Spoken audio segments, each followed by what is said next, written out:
For the next few weeks, our sermon series is going to be about giving, and most especially giving our money. And so to introduce this, I thought we'd talk to a couple of people who give regularly to St Dunstan's. So John and Deborah, can I just invite you up? We haven't really rehearsed this at all.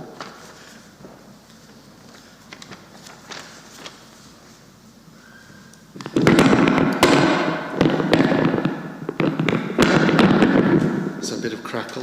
If you stand by that microphone, John and Deborah, you've been members of St Dunstan's for a long time, but when did you start giving to the work of the church, the wider church perhaps? So I will start. I have been going to church since before I was born. So my first memories of giving money to the church are as a very small child, going on a Sunday morning and being given a 20p piece to then immediately put in the collection plate at church.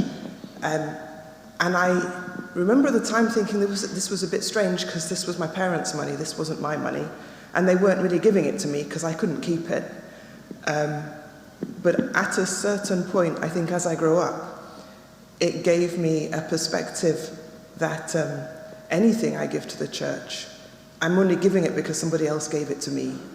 Like I don't, we say in the words of the prayer of whatever its name is, of your own do we give you.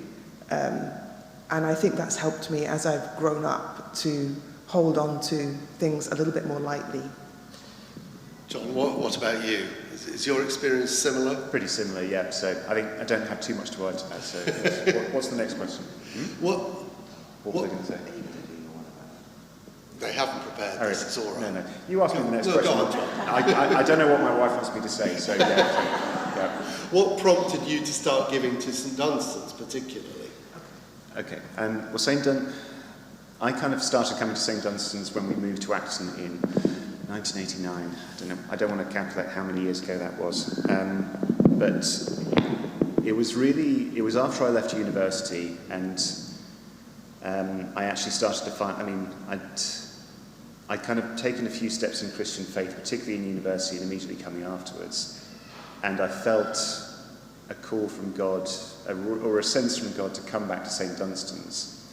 There was another church that I was going to when I was a student in the centre of town.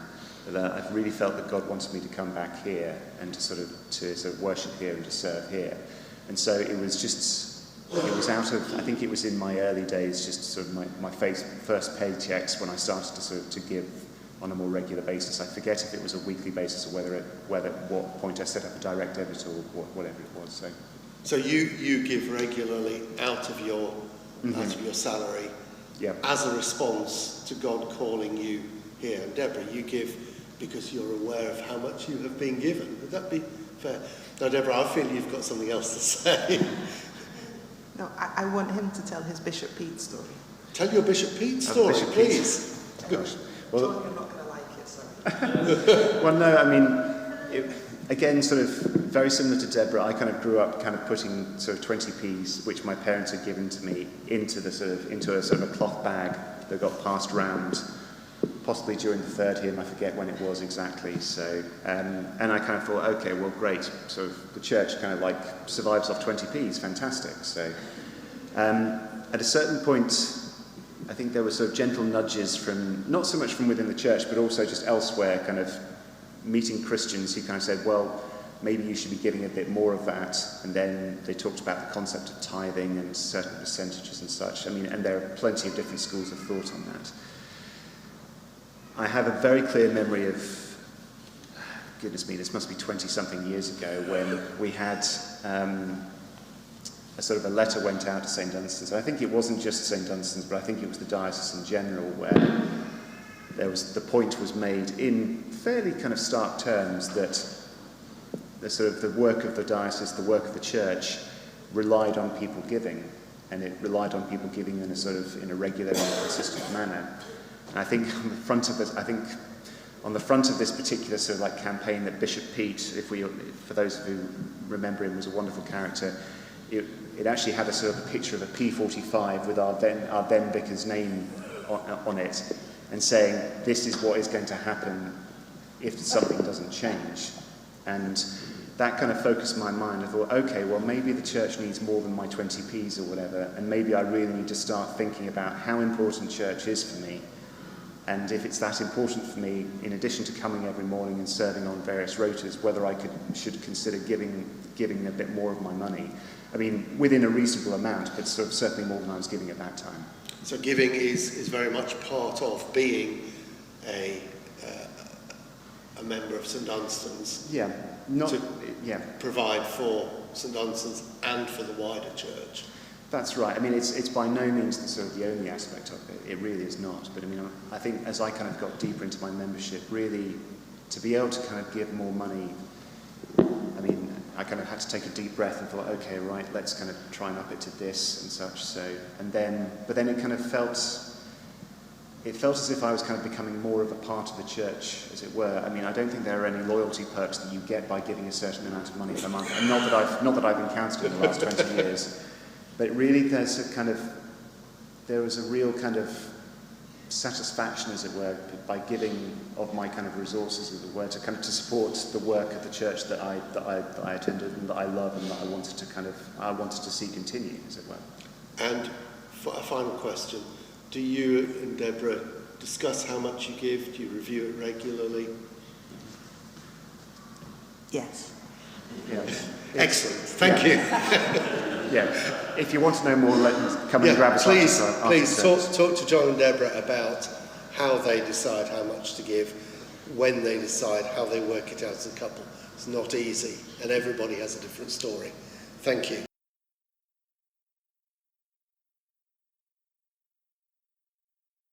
So, some of you know me. I'm James. I'm one of the church wardens here.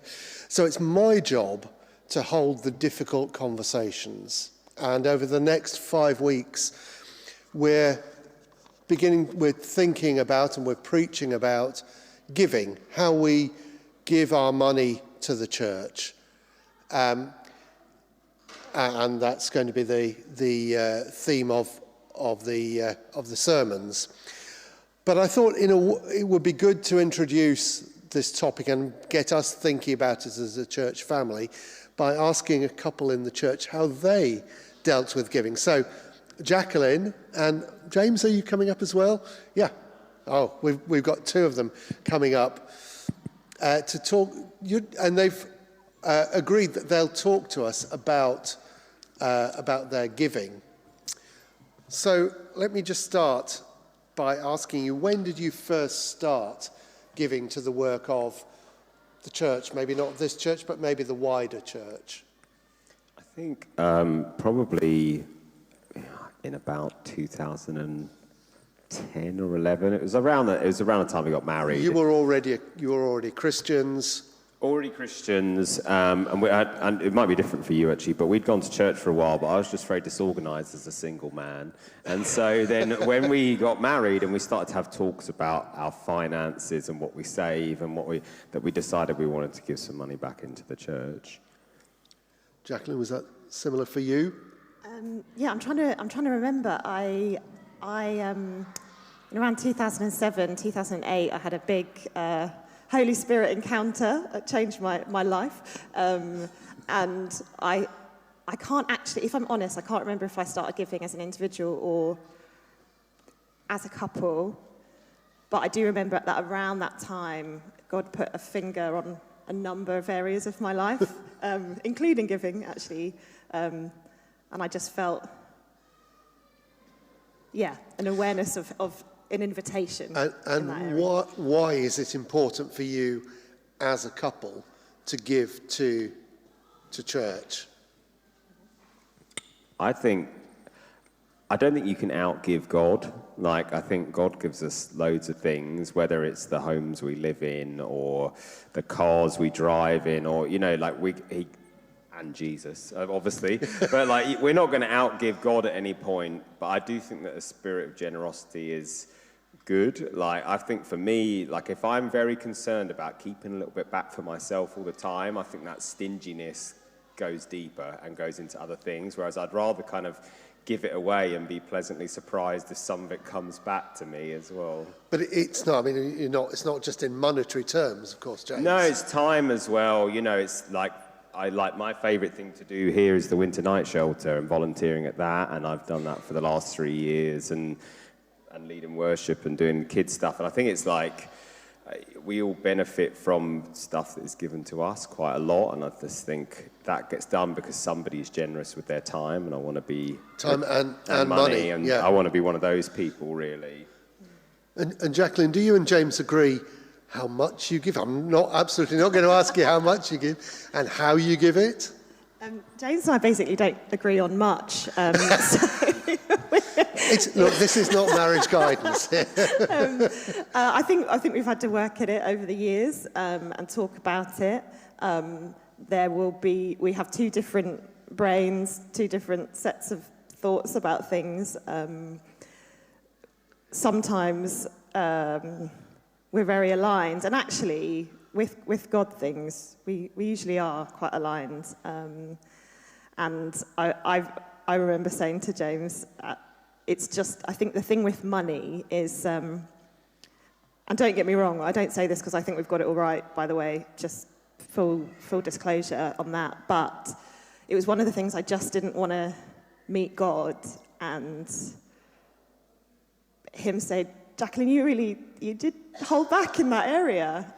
I just didn't want that. I wanted it to be that I could hear good and faithful servant from him. So sometimes I felt challenged to say, look, James, I think there's more in this. And then other times I'm like, oh no, that feels a bit much, or I'm not sure about that. And James will steer me as well. So I think it's a conversation. It's very much a conversation and a prayerful conversation. Yeah. I was just going to say that I think sometimes you'll be at Christian things and then they'll ask like, oh, can people give some money to this thing, and usually we come together and talk about it afterwards. But the kind of unwritten rule of thumb is we go with whoever's given the higher number. So like if I'm thinking 50 quid and Jacqueline's thinking 200, I'm like, oh, it probably should be 200 quid, or whatever it is, But and not specifically about an amount of money, but just like, I don't know, like I said, you're not going to outgive God, and he gave already ahead of us. And so I think that it's been a bit of a surrendering thing to be like, all right, we'll just go with the higher amount and it will probably be fine. So if I can just take two things from this quick conversation. One is, this is a topic, giving is something that you keep talking about, but that you generally agree on and that you want to respond to. And secondly is that you want to be generous, I think. Even if it feels unnatural. Yeah. Would that be fair? Yeah, I think that's... So, look, we're talking about giving, and I'd just encourage you to think about your giving to St Dunstan's. If you want to talk more about specifics, about how James and Jacqueline, for example, decide how much they give, what the process is, what they think is important, go have a chat with them after the service, or talk to me or John or whoever. Thank you very much. And it's not nice to talk about. I don't mind talking about money. I feel quite American in that way. I'm not American, but I feel that they don't mind talking about money. One guy, a pastor called J. John, some of you might have heard of him. He's very funny. And I remember there's probably, if you Google J. John donuts, God. It's a great story. It's just a fun story about giving, and he basically is like, God owns all the donuts. Anyway, it sounds quite random, but if you like donuts and you're interested in pursuing what this guy says on giving, then I would recommend that. Thank you. Thank you. You're not a teacher, Jacqueline, but you've just given us some homework.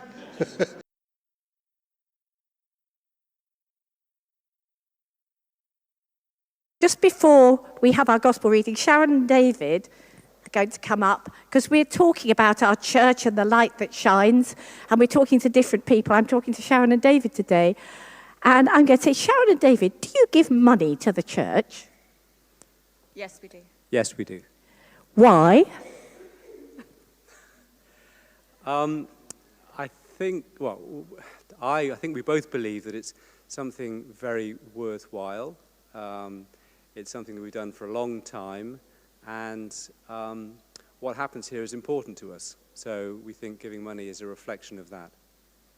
And I would say that on a practical note, if we don't give money, we don't get the church, we don't get John. So we want that to stay here and we want to keep that going. Wonderful. And when did you first start giving to a church? Presumably before you came here even. My first memories of giving in church are when I was a child. So my parents used to give, and we used to get this little thing come round, a little pouch that used to put money in. And my parents never told me that's what I needed to do, that I should do. But I just felt I wanted to because I wanted to belong to the church. We just sang that, didn't we? Yearn to belong. Similar. So at school, I used to put money in the collection. I suspect it was more peer pressure than anything else at that time. But yes, school.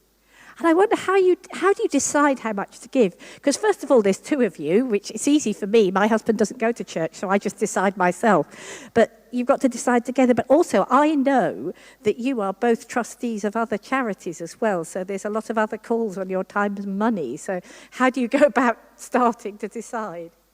Well, we do decide together. So we do each year sit down and decide which charities we're going to give to, how much, and this is money, but this is also time and other things. When we first started doing this, it's true to say, I think Sharon is a more naturally generous person than I am, so it wasn't easy, and every couple is different. But yeah, we do talk about it. Yeah, lots of negotiation, I would say. Negotiation's a good word. And how does that relate to your faith and your Christian life? I would say that for me in my Christian life, I was given the example of my father, who I have seen empty his pockets, his wallet, everything that he has got on him into a giving plate just in response to a sermon. So I've seen giving from the heart when he's been moved by God. But also my grandfather, I remember talking to him as a teenager about giving. And my grandfather taught me that giving should be sacrificial. It needs to cost you something. He said, whether it's your time or whether it's your money, he said giving's not giving unless it's sacrificial. And I saw that in the light of Jesus dying on the cross. God gave everything for us. What's a little bit of something from me? Thank you. Did you want to add anything to that? Not much as usual, but just as a reaction, as a reaction to everything we've been given, I think it's the right thing to do. That's lovely.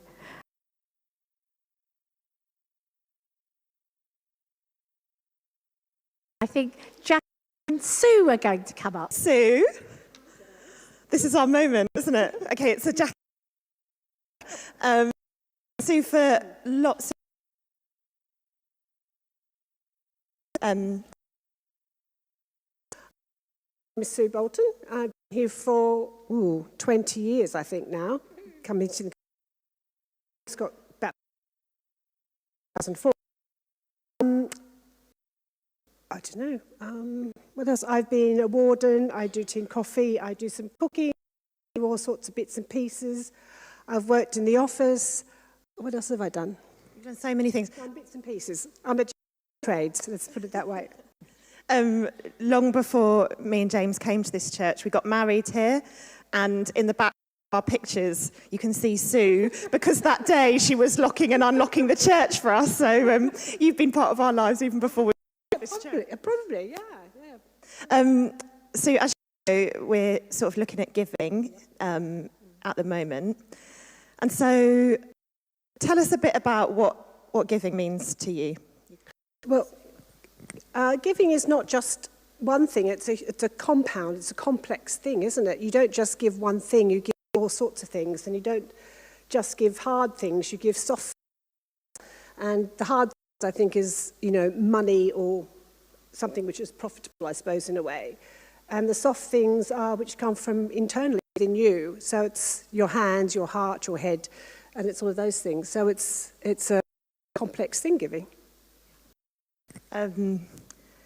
Yeah, it is a complex.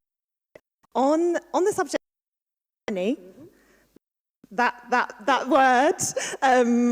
Tell us a bit about your journey in that way of giving in your own life.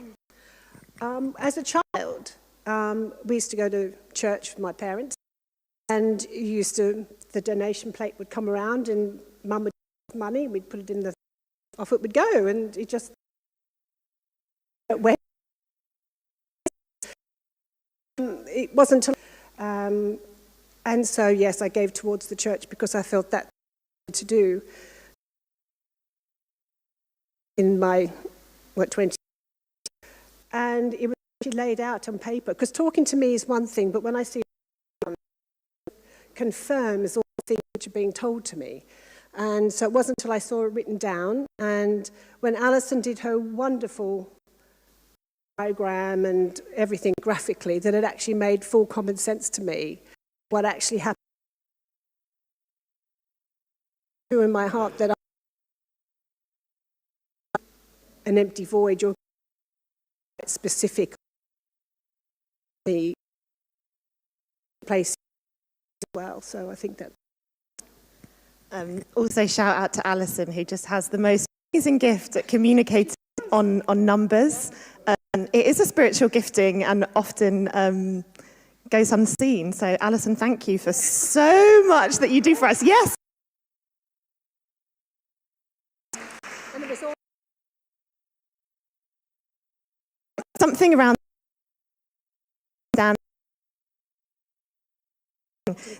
to what we give, yeah, and how it benefits and grows the church. Yeah. And in your own, how have you worked that out, or what's that for us? What's that look like for you guys? Because I don't work, so obviously my I'm quite constrained to a certain point. So I give, because I know where I'm going, and I know what, and it's Alison, and it's Jay, and it's the Fab. And have somewhere which is comfortable, welcoming, and we can. Beautifully. No, thank you so much, Sue. Thanks very much. Okay. Oh, and don't be afraid, Nate, because even if you can go and buy something to eat or to eat.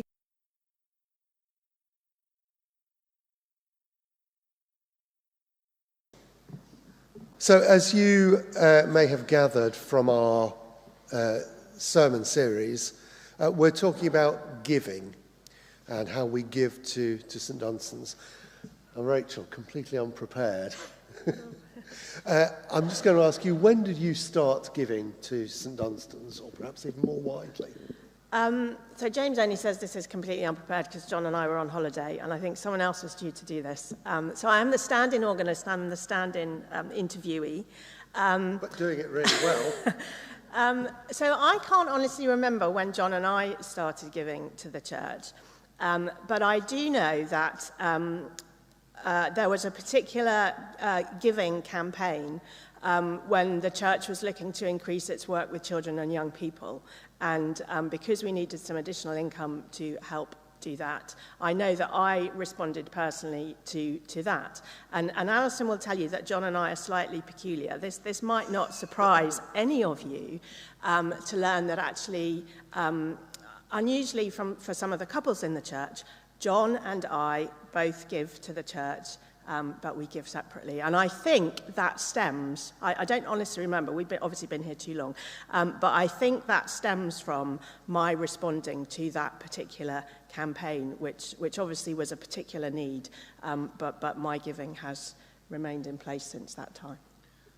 Thank you. And Rachel, how do you organise your giving? I mean, you've said you and John do this separately, but so does that mean you have slightly different views about how you organise things?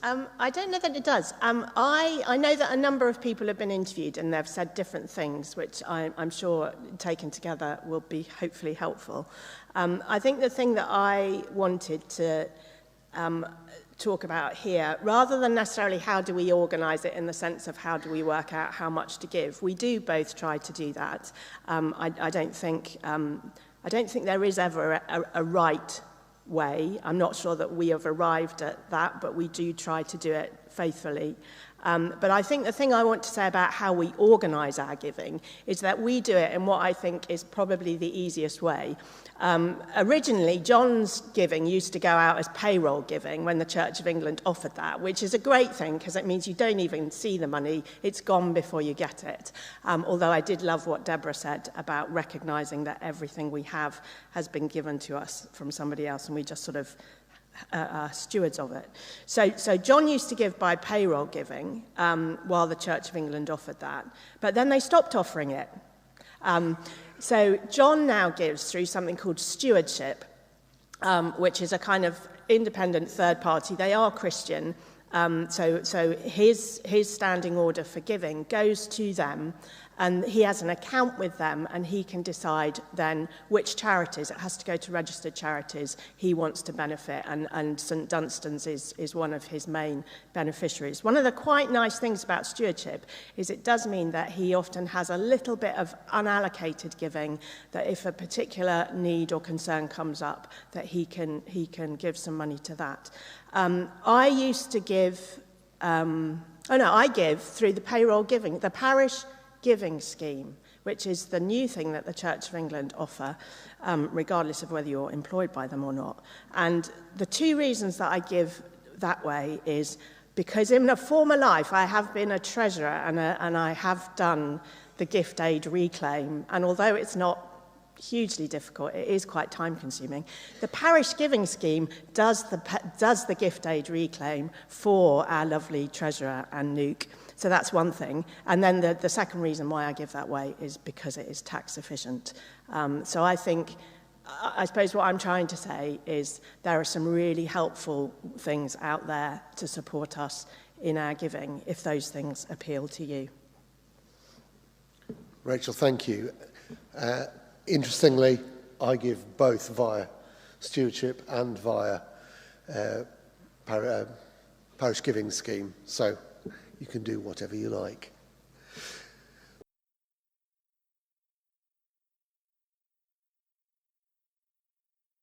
So James is going to be speaking to us shortly, but before that he's going to ask us a few questions. And Jackie, could you come up as well, please?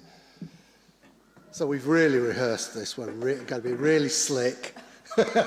Aren't we, Jackie? Yeah. So at the moment, we're having a sermon series about giving. And over the next couple of days, most of you, and apologies if you're new here, this is not about you and asking you for money. But if you're a regular participant here, over the next couple of days, you'll be getting a letter by email or by post, or there'll be some spare copies at the back of the church, asking you to think about your giving to St Dunstan's, the amount of money that you give on a regular basis. And so we thought it'd be helpful to hear from some members of the congregation how they decide how to give. So, Jackie and Tony, when did you both first start giving to St Dunstan's? Oh, a long time ago. Rebecca's, 30 odd now, and she was probably about 3 when I started coming here. And how did you decide to give? What was the sort of process behind you starting to give? I had gone to church as a child and Sunday club, or Sunday school as we called it then. So we always used to take our little bits of pocket money. I have to say it wasn't out of my pocket, it was out of my mum's, but there we go.